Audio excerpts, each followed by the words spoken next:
Hey guys, I'm Radke and welcome to More Life. Today's episode, we've got Ava Dash. Yes, the star of Next Gen NYC. They're in season 2. She's a Ford model. She's a creator. She's an activist. She's a friend. I'm so excited to have her here. We're gonna be diving in here today at Soft Bar in Greenpoint, Brooklyn.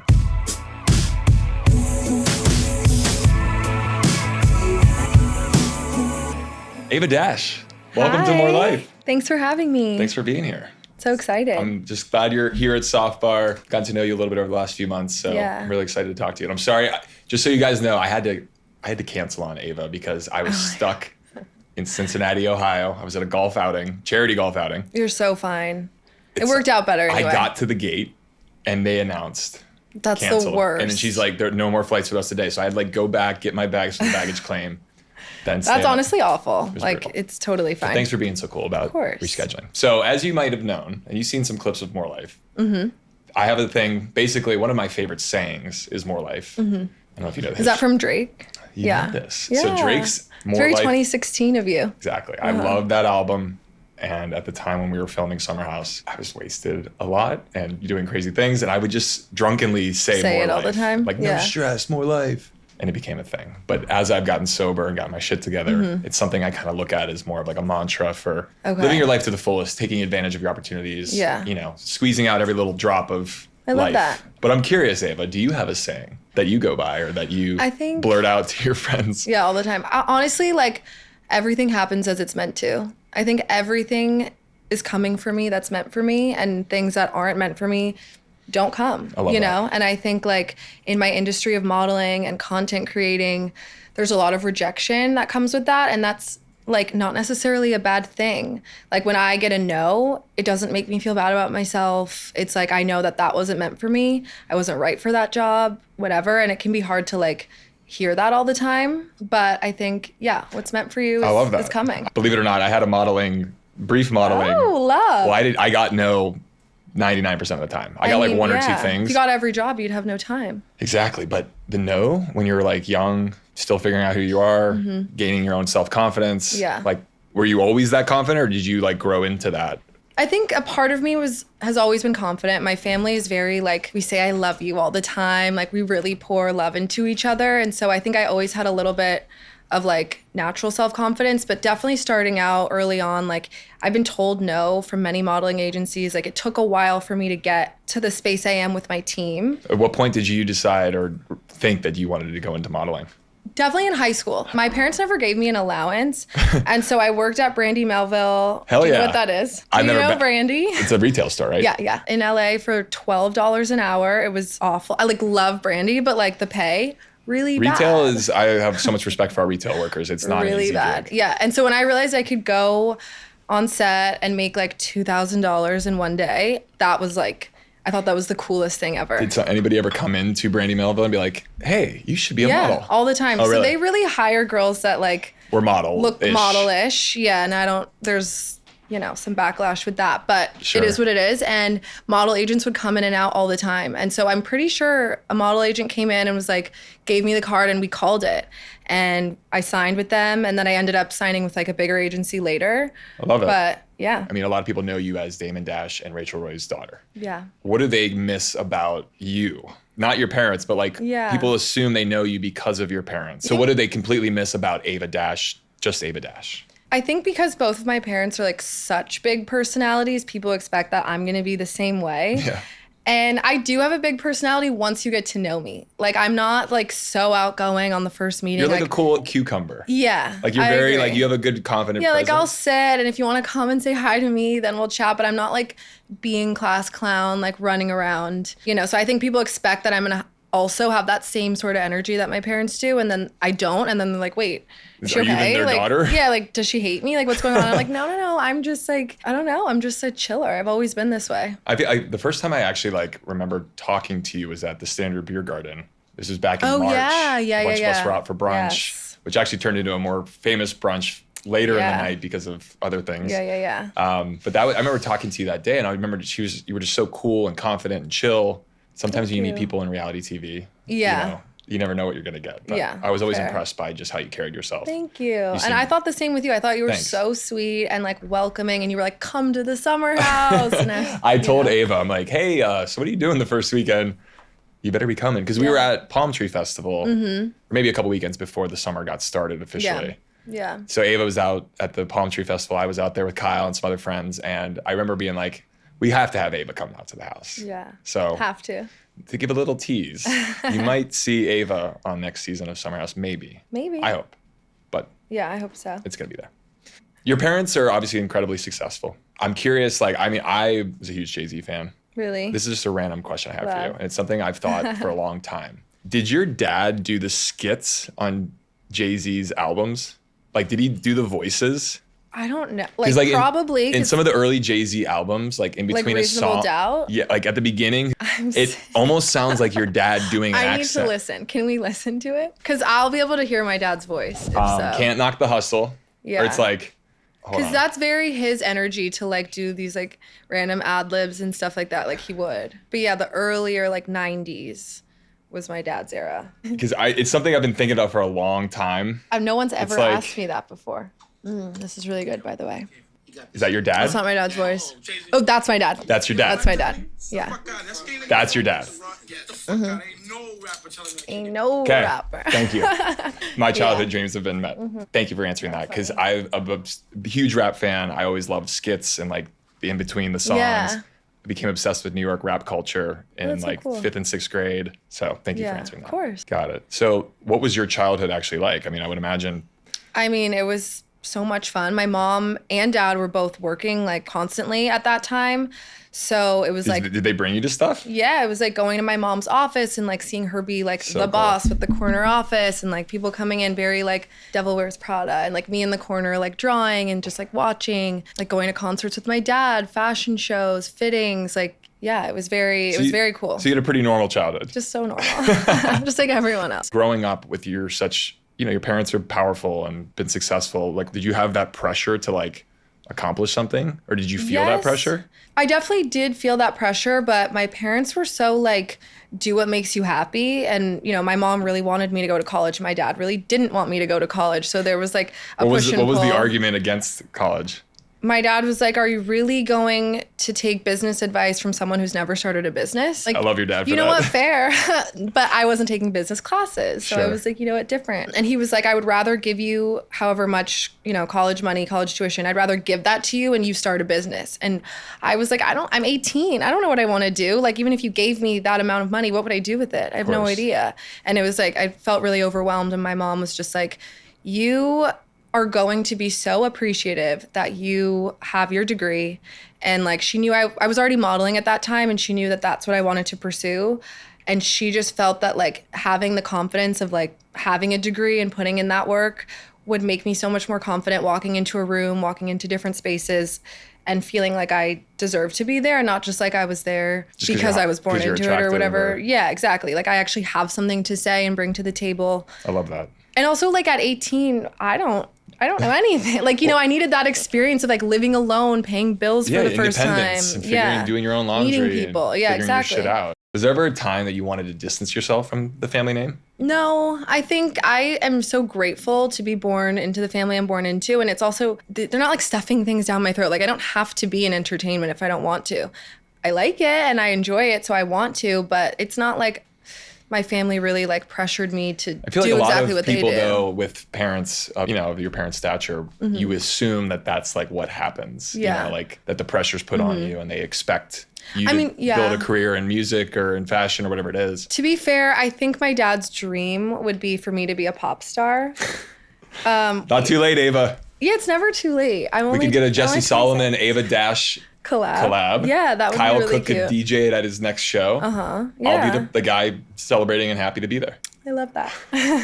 Yeah, when I was a kid, my punishment when I would get in trouble from my dad was I had to make a song. And I was so shy as a kid too. So I hated it and it was like did not like going into the studio and having to, I'd be there like arms crossed and he'd have like Kanye's producers, like songwriters. Cause I'd be like, okay, like if you want me to do this, like I'm not participating other than like actually opening my mouth and singing on the microphone. So like you have to figure everything out. So you actually made songs. I have an album of songs I had to make when I was in trouble. I have Busted Turning Up when my dad caught me drinking in his basement.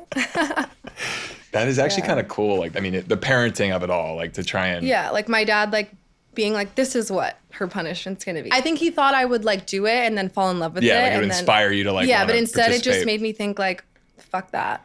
Like, Well, I mean, I don't want it to be a chore. Well, I was gonna say, like, You know? I mean, your dad obviously can flex a few things to open that door for you if you wanted. Yeah. Was there a time where like you just didn't want your dad's access and you just wanted to be recognized for just you? Yeah, I think there were times when my dad and I weren't really getting along.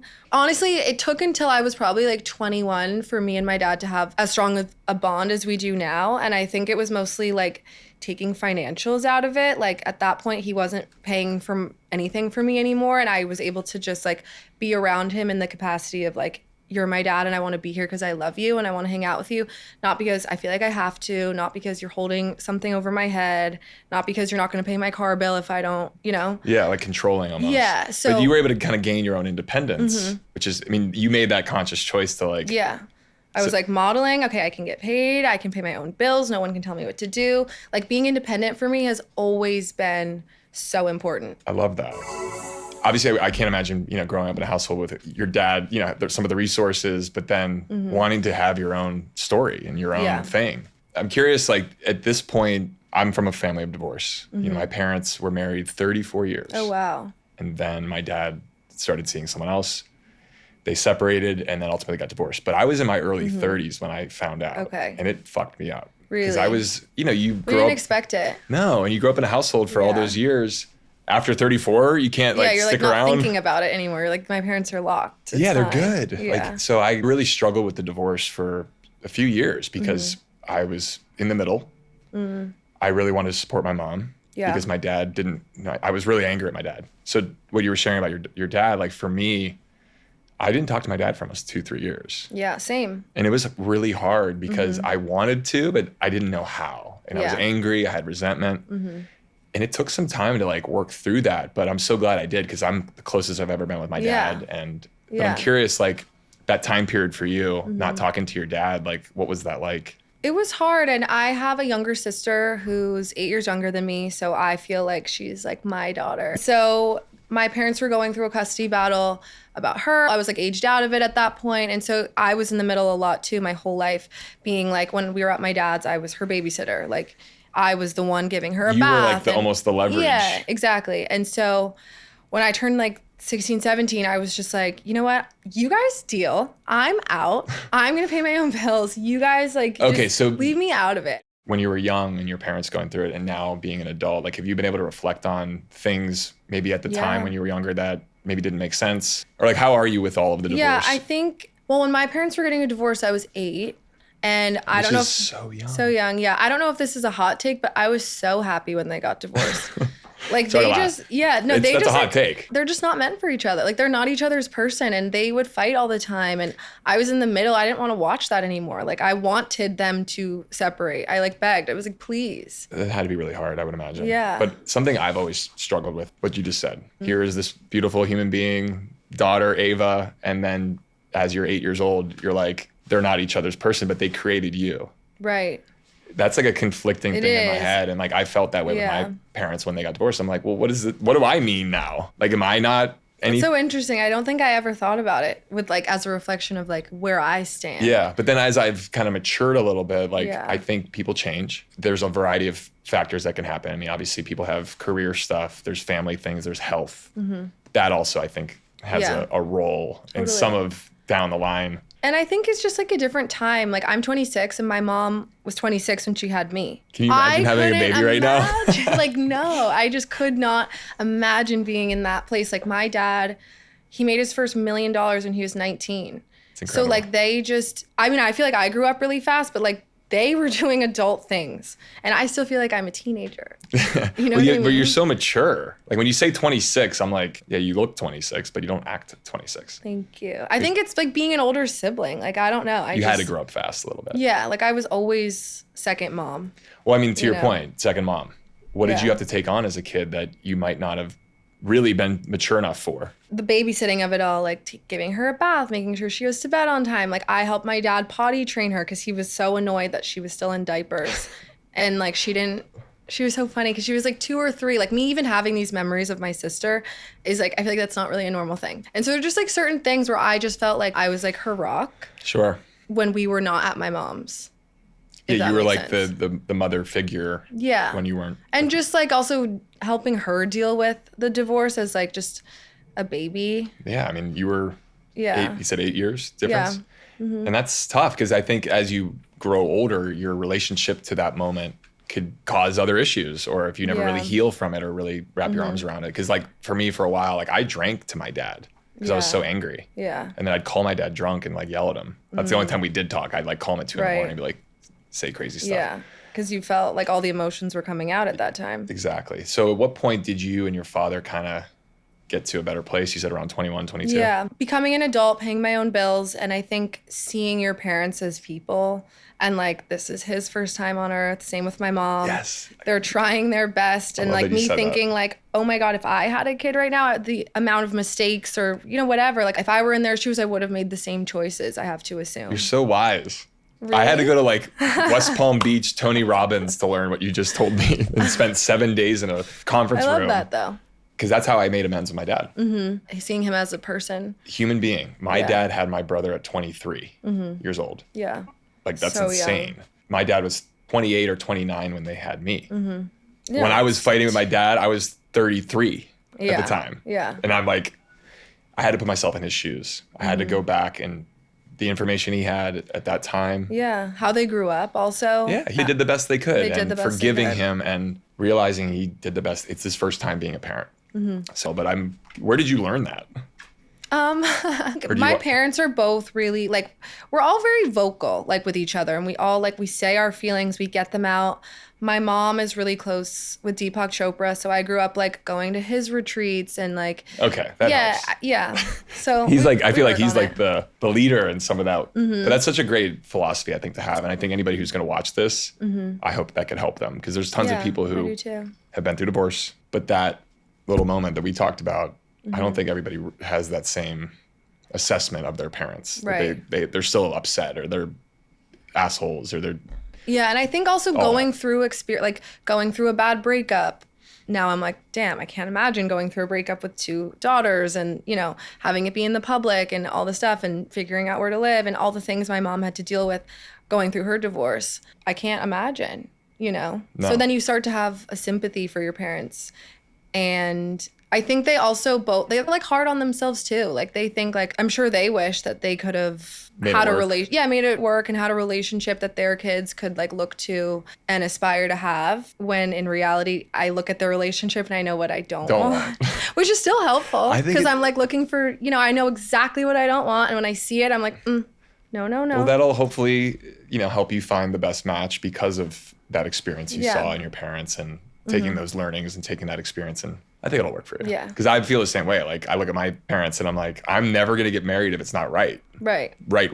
Like Exactly. I really want to make sure and really believe and feel good about it. I almost was married. I was engaged and it wasn't right. Yeah. But I didn't believe in moving forward Right. unless it was fully right because I didn't want to be. I'm sure you're so glad that you like listened to your gut. It was the right decision. Ultimately, it was a tough decision. I know some of us saw it on TV and all that, but I think in the end, we're after the fact Yeah. was the proof in the pudding. And now you guys are like, We're cool. Yeah, so It was cool. her birthday yesterday. Like she texted me on my brother's anniversary of his passing. I texted her happy birthday. Like we're in a really good place. And it took a while to get there, but now you're so like you feel so content. We're I'm good. sure. Like there's like closure and healing, but now we're like Yeah. moving forward as friends. Everything happens as it's meant to. Damn you, you're good. I'm curious, like, is there anything you forgave your parents for? You know, my mom always says that I, like, even as a kid, I always forgave people for stuff, not because they deserved it necessarily, but because I want to have peace. Like, I'm not someone that holds on to grudges. When someone shows me who they are, I believe them. But I'm not going to be like, oh, she said this and she said this in the press and da-da-da. Like, now I know, like, that's how you are. Okay, that's fine. Yeah, you can got the be like information that. now. And Yeah, so I think with my parents, like, there wasn't, like, a specific thing that I, like, wanted to forgive. But, yeah, just in general, like, I don't hold anything against them. I wouldn't be where I am today without everything that's happened in my life. And I'm in such a good spot right now. I reflect on it all the time. Like, where I'm living, what I'm doing, like, the mental space I'm in, I dreamed of at certain points in my life. And I'm here. And now you're here. Yeah. How does it feel? Amazing. Well, you I'm look so good. happy. You sound good. You're Thank glowing. you. And speaking of glowing, your modeling career seems to be, listen, I think it's every model's dream to be like a Ford model. Like it's an iconic like, agency. That to me is like the agency. Yeah. So at what point did you join the Ford? I joined the Ford team about a year ago. Congrats. Thank you. Big time. Yeah, and I absolutely love my team. Like I said, I've been rejected from other agencies, and it takes a while to like find an agent that like really fights for you, because you could be at the best agency in the world, but if they don't really fight for you, then it doesn't matter. Yeah, you're just another headshot. Exactly. And so I just feel really grateful. I did a big shoot last week. It was Juicy Couture and Crown Royale. Never heard of them. Yeah. Just kidding. And they came out today. And Hell yeah. Just being able to do things like that, it's just like, I just feel so grateful. Now, in the modeling world, do you have like a focus? Are you like editorial? Are you runway? I'm more editorial. I've never done runway. I'm like, Are you not tall enough? Yeah, I'm at You're the tall. lower end. Yeah, I'm 5'9", so the runway girls are usually like 5'11". So interesting. But like I can do it. I get really nervous. Like that's the one thing that makes me really nervous. Yeah. Walking? Yeah. On Next Gen, they love they to did this include to me you. tripping. They showed you tripping on every single time I trip, they include it. It's been like 4 different times. Yeah, like they have us film the walk-ups. It means they like you. Always trip. But they like you. But what if I'm on a runway and I trip? Like I don't know. The season playing back with all these clips of me tripping, like it's just really not helping. I mean, well, you gotta get your feet in order here. Well, you got the split toe thing. Maybe that's why. The tabbies. Yeah, maybe that's not helping me. You know that feeling when summer starts to wrap up and real life comes flooding back? The schedule fills in, the mental load creeps up, and suddenly you're trying to get your act together again. I'm in that exact reset right now. And when I rebuild my routine, AG1 is the first non-negotiable that goes back in. Here's how it works. 1 scoop, 8 ounces of cold water every morning before the chaos starts. It's a daily health drink, a multivitamin, pre- and probiotics, superfoods, and antioxidants all in one. AG1 helps maintain energy, supports gut health, and supports immune health. And it's clinically shown to help fill common nutrient gaps. The Next Gen formula has 75 plus ingredients, and it's clinically shown to support gut health and improve key nutrient levels within 3 months. That's really why it's my anchor habit. No matter how off the rails a day goes, that's the one thing I keep consistent. AG1 is my favorite thing to drink in the morning, gets my nutrients going like a multivitamin, sets me up for my day. I drink it every single day, and you guys should too. For a limited time, save 20% on your first subscription order of AG1 Next Gen or AG1 Pro at drinkag1.com/Radke. That's drinkag1.com/Radke. All right, I want to switch gears. Reality TV. Welcome to the club. Thank you. So tell me about Next Gen. I was excited to hear last year when everything was kind of coming out with your guys' first season. At first I was like, oh damn. Like we've got some young blood coming through. It's been so fun, honestly. I think season 2, I speak for everyone. I think when I say this, we all felt so much more comfortable, like in front of the camera, but also with each other, and also just opening up. Even the clips I've seen, you can. Yeah, you can like feel that. And while filming, I felt that, but now seeing the episodes and like how they're edited and everything, I'm like, yay, it's coming through. And I'm like so happy with like the audience watching it and their reception of it. So yeah, I hope just like each season we just keep getting better and better. Just take some time. I mean, you got to punch through. That first season is not easy for anybody. Yeah. Because you're all, I mean, I don't even know how your show's exactly filmed, but I know in the Hamptons, we have cameras in the rooms, kitchen, everywhere. Like I couldn't avoid it. Yeah. It was a lot. It's intense. It was intense. In the summer house. But we leaned on each other and you kind of like learn to kind of trust the producers a little bit. You trust each other and you kind of go through this crazy thing all together. And then you're bonded. By trauma bonded. What was the decision to go on the show? I had been approached about a couple different reality shows the past few years, and I think like 2 of them I had filmed a sizzle for and they didn't get picked up. And so then this one came along and I was like, okay, might as well just film the sizzle, like whatever. And then like it got picked up and we were like, oh shit. Like, wait, do we do this? Like, now what? I gotta actually do this. Yeah, like now we actually are. Did like, you have any second thoughts? Not really. My dad was like, do it. My mom was like, are you sure? She's like the voice of reason in my life always. And so, yeah, I just was like, you know what? It's going to bring more opportunities. Why not? Like, let's have some fun. And if I can get paid to hang out and have a tequila soda, like, what are we doing here? Why would I not? My next question I have for you is, how did your family and friends, as an example, I told one of my good guy friends about Summer House. Yeah. I had already signed the contract, sat him down, and I had already signed. Yeah. But and he was like, don't do it. I was like, hey, so I'm gonna do this. And he's like, no, you can't do it. You're gonna, like, your career's done. Like, and he's like a real good friend. He's like, right. You can't. I'm like, okay, I understand. You're like, but I'm gonna do it. And I didn't even tell him in his face. I'm like, actually, I already did it.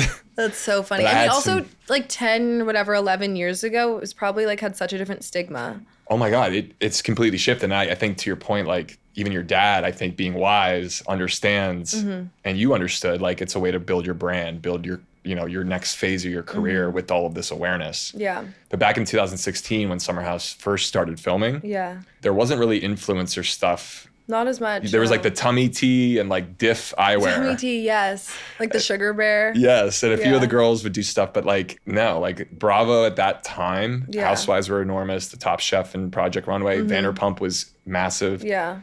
Were you worried at all about like behavior, doing anything stupid? I didn't think about it until after it came out, but I only thought about like getting too drunk. But then there was one, I don't know, like in the beginning of season 1, I did get too drunk.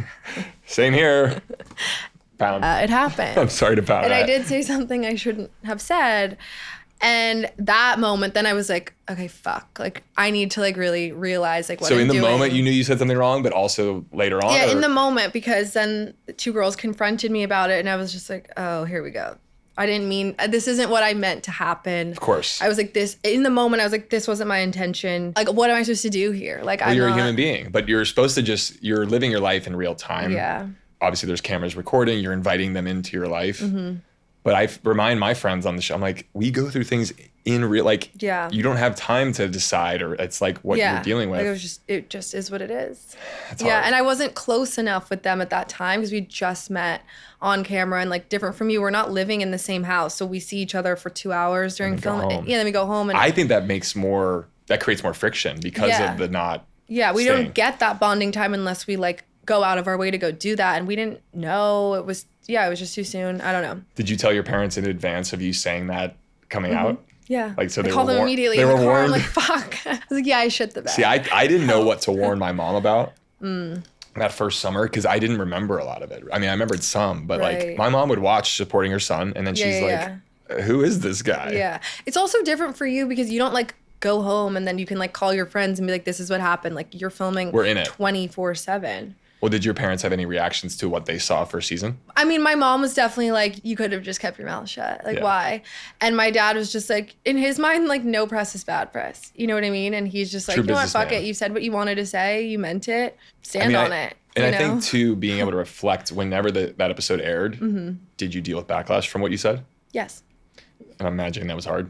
Yeah, it was hard. And I also, it wasn't like I thought I didn't deserve it. You know, I was like, fair. No, lay it on me. I was like, fair. You know what? Yeah. Well, that's, I think, true accountability is like, you really messed up and you understand why, but having to live through that and process it, it's hard, not only in the moment when it happened. Watching it back is the hard part. Even harder because it's in a different lens. And then you also have all the audience and the social media and the podcast and the Bravo accounts. The social media of it all. Yeah, it really takes it to a new level. It's shifted some shows, I think, in some ways where you have the podcasts, you have the social, which contribute to drama between cast members, but isn't always shown during. Yeah, they show the clips on our show. They'll show the TikTok, show the podcast. Like in the first episode of second season, I bring up something that Gia said about me on a podcast or whatever. So they show the clip. And then I went on the podcast, it was a Vial podcast, and he was like, I'm so sorry. We didn't mean to be like a source of drama for you guys. And yeah, so they include it all in our show because they wanted to be like Gen Z, you know, it's like quick cuts and everything's like fast paced. I think the main takeaway I had from season 1 was really just, not only is it okay to be vulnerable, but like you have to be on reality TV. And I was coming in like thinking like, oh, I won't do anything wrong. Like I can just, show this one side of myself and they'll get it. And like, no, I was very, very wrong. No. I learned I had to just like sort of let all inhibitions go and just like be myself without, thinking about how I was going to be perceived. It's hard. Yeah. So that was something I really had to learn, and I tried to do season 2, and I think that is coming across, but I hope, and I mean, we're not like greenlit for season 3 yet, but like if we do, I will just like, Next Gen season 3. I'll just continue to just, be myself. Yeah. And I think like people actually resonate with me when I like take my guard down. So that was something that it's not my first like instinct to like have my guard down. It's yeah. really I mean, not. I think I remember coming into Summer House and I had an idea of what I wanted, I think, to share. Yeah. And later on, Kyle said this to me, and I think it's really accurate of like the whole thing we go through. And I'm curious what you think. Everything you want to talk about, they don't want you to talk about. Everything you don't want to talk about is exactly what they want you to talk about. Yeah, we were pitched the shows before season 1 that it was going to be all about work and like us like hustling in the city and blah, blah, blah. And yeah, they show that a little, like in the background. But like that's not the foreground. Like they want to hear about our breakups. They want to hear about like the family drama. Like if they want us to like really just break down drama, and get your finances drama. Love finances. Love talking about finances. The stakes. Yeah. You need high stakes. Like I learned in my sales career because it was all about hitting quota. And like I was hitting good numbers, but they'd always be like, what's your quota? And like I had to like answer these financial questions that they could use. Because when people hear, Carl's got to sell $2 million in June or he's going to get fired. That sounds like a big deal. Yeah, it is. But I did get fired. You did? I did. You didn't make quota. I didn't make quota. It had nothing to do with quota. I don't care what anybody out there who thinks it had something to do with quota. It's because I'm on a reality TV show. Yeah, that probably is didn't why I help. got fired. But we'll talk about that another time. One of my favorite questions to ask, who was the first Bravolebrity to reach out to you about you being on Next Gen or offering any advice? Because sometimes I've taken it upon, like when I meet someone, you are a little bit more seasoned, but someone who's new to Summer House, I kind of try to take them under my wing. And I honestly feel like you've given me so much advice. Yeah. We just filmed our reunion. I actually did give Ava some. You gave me a lot of advice. A lot of advice. We filmed our reunion recently, and they like asked us who gave us the most advice, and I said Carl. You said me? Yeah. Thank you. I'm flattered. Yeah, because I think like even naturally you're just like so nice and like welcoming. Thanks. And like I think you look out for people, or at least that's how it feels. But yeah, you definitely told me like for reunion, like watch all the episodes. Don't fast forward. Watch everything and take notes while you're watching. And I did that. Smart. And how did your reunion perform? I think it went really well. We'll see. It doesn't air for another like month or so. That's such a weird thing because you had to probably watch a few episodes going into the reunion. Yeah, we had to binge watch a bunch. But the audience publicly hasn't seen those yet. Yeah. And you got to hold on to all this for the next 2-3 weeks. Yeah, it's crazy. It's a crazy thing. And we didn't film a reunion season 1, so I don't know. Like filming wise, I'm like, I don't know. Was it good? I think so. So I'm the one that gave you advice. Yeah. That wasn't in here on purpose. I promise you guys. No, I really mean, I think you have a sweet personality. I love talking to you. And I think when I meet someone who's new in the world we're in, I always try to give like at least a little bit of like support, or just be someone that they can, if they want to ask a question. Yeah. And I really take pride in, because it also helps me too. Yeah. Because I've been supported in other ways by people on Bravo in different ways. So I'm glad to hear I've been helpful. I can't wait to see this reunion. We're going to have to get the clip for More Life of you saying that Carl gave you the most advice. It was a Bravo social, so we'll definitely share. Was there anything that surprised you about watching yourself back? Yes. Other than tripping over yourself like everywhere? I can't walk, apparently. Other than like a surface level thing, I realized I really like don't make that many facial expressions. I never saw myself in this light. Just a resting chill face. Thank you. Yeah. Not I've been told RBF. Really? Mm-hmm. You don't have an RBF? Ever since even high school, I've always been told that. You don't have an RBF. And now watching myself back, I'm like, I see what people are saying.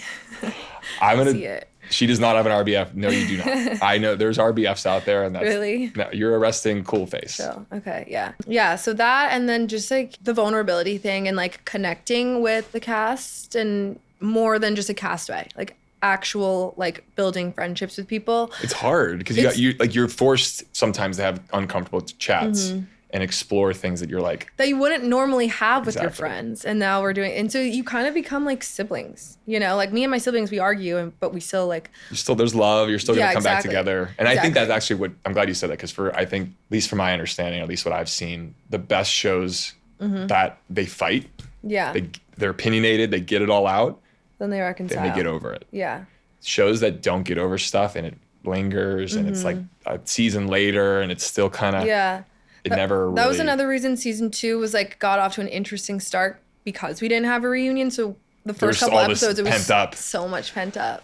That's actually kind of So wild. That much first day of pent filming up. must have been like, Yeah. bitch, from last May, you said. Yeah, and then it's like, you're still thinking about that from 6 months? Yes, I am. Yes, I am. Yes, I I am. haven't slept a wink. Thought about it the whole time. I love it. Well, congratulations on all the Next Gen. Thank you. I'm really excited for you guys. It's cool to see like another show that takes place in our town, but in a different lens. Yeah. And like, you know, I was young in this city also, and it's cool to hear. I mean, even the bottle service thing from last season, I'm like, that was me like every weekend for the first 5 years living in New York. It's relatable. $5,000 tab, $10,000 tab, go to the box, 10 grand.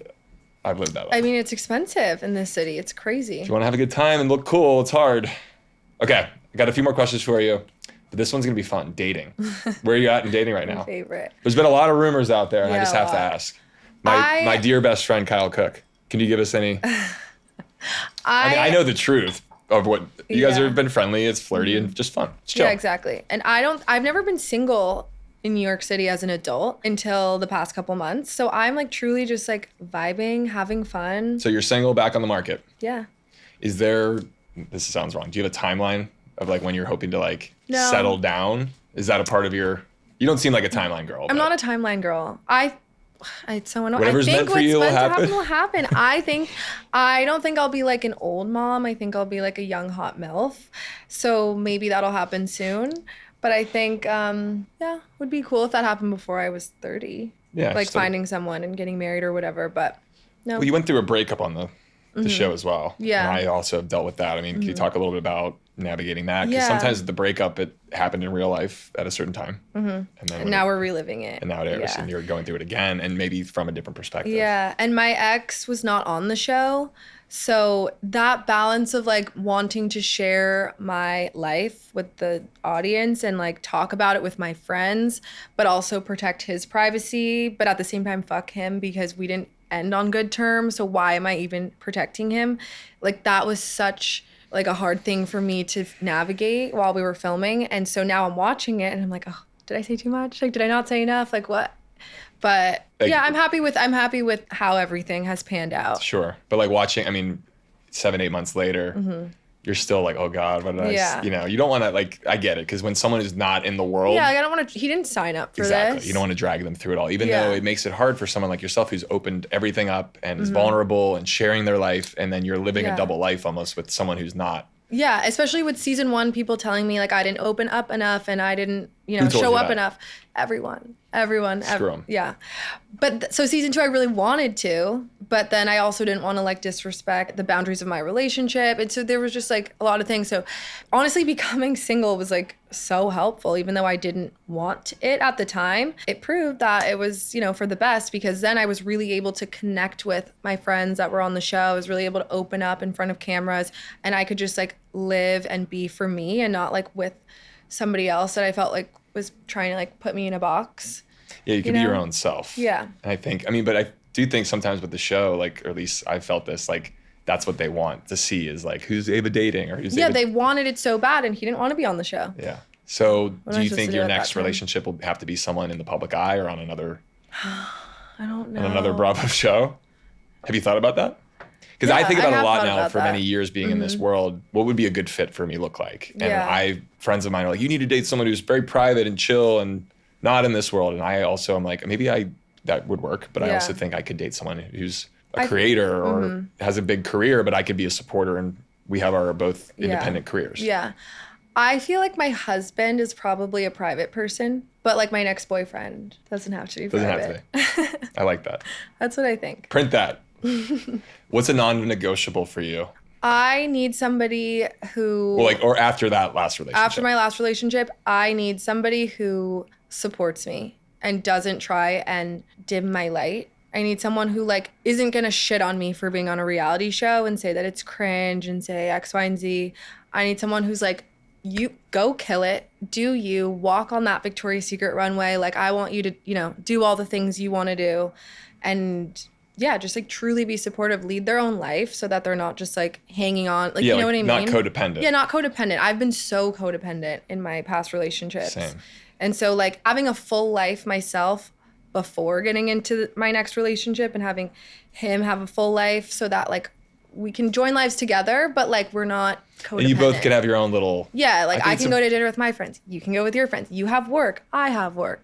You know, we Yeah, you come have your together own. at night and we like can hang out, but we have our own separate things going on. I like that. I think that's a really good non-negotiable. Because, I mean, Yeah, you have to go need. through a Yeah, I relationship. would never have known that Yeah. I needed that. And I think being young, I mean, as a young male once in my early 20s, I mean, you are still figuring your shit out and you're jealous of other people's success or you're comparing yourself to how other people are doing. And Yeah. especially, I think guys put women down to make themselves feel better. And Yeah, I need a man that's not jealous of me. I want to be the flower. you need a man who's like, He can be the gardener. water that garden, man. Yeah, exactly. What are you the most proud of in this chapter of your life? I think I'm the most proud of the independence I have now. And like I said before, independence has always been something I really wanted and prioritized even as a kid. And so like I think my younger self would see me today and just be like, damn, she's killing it. Like that's what really we sweet. wanted. I love that. Yeah. So I asked this of all my guests, and I don't know if you're ready for this, but I'm scared. the concept, obviously, of more life. What is giving you more life right now? I mean, there's so many things that give me more life, but truly, I think my little siblings give me more life. They are who I go to when I'm having a bad day. I have a 5-year-old brother, and like me and him will sit on FaceTime with each other for hours. And like I want to hang up or he wants to hang up. And we're like, no, like just stay on. And like I'll have the phone up while I'm like doing something else. I just think like being so much older than them, I truly think of them as like my little kids. And like I'm like, this must be half of what it feels like to be a mom, like watching them grow up and like have them really look up to me. And I don't know, it makes me feel so empowered and gives me a sense of responsibility to like do well so that they have a role model that they, you know, can look up to. My sister just signed with Ford in LA, which is my agency. And Shout out to your sis. shout out to Lula. She just got her first job Can you guys offer. do a sister campaign? We can. Manifesting that one. We're manifesting. She just got her first job offer last night. And so she's calling me like, what are the next steps? What do I have to do? What do I have to wear? And like, I didn't have a big sister I could ask those questions to. So like me being able to be that for her, it's just like, it's the really best special. feeling in the world. That's really special. Yeah. I mean, I almost make me cry when I hear that because it's Like just I could cry too.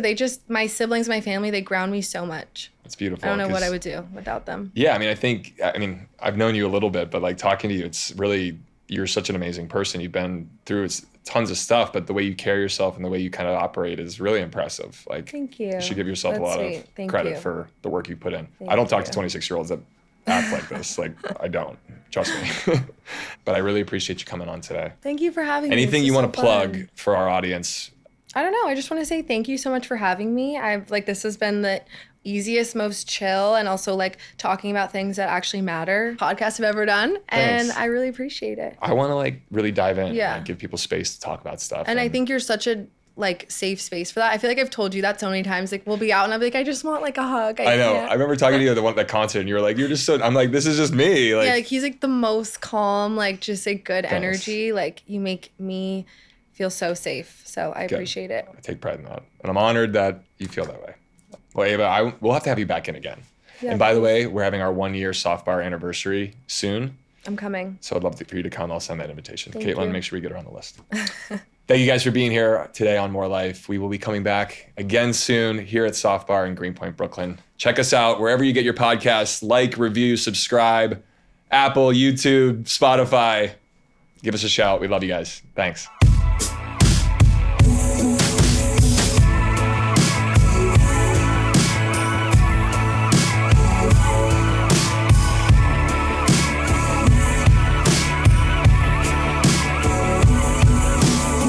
More Life is produced by Annie Siegel and executive produced by Adam Reynolds of Denim Pictures. This episode was directed by Annie Siegel, edited by Mikey Ortiz, and recorded at Soft Bar Studios in Brooklyn, New York. More Life is a production of Sony Music Entertainment. From Sony, our executive producers are Chris Skinner and Joanna Clay. Original music by Function Adams. Sound mixing by Ian Sorrentino. Set design by Michael Ignacio. Publicity by Caitlin Healy. Additional support from Abby Sharp. And a special thanks to Allison Shano and Joanna Orland. New episodes drop every Tuesday. We'll see you next time.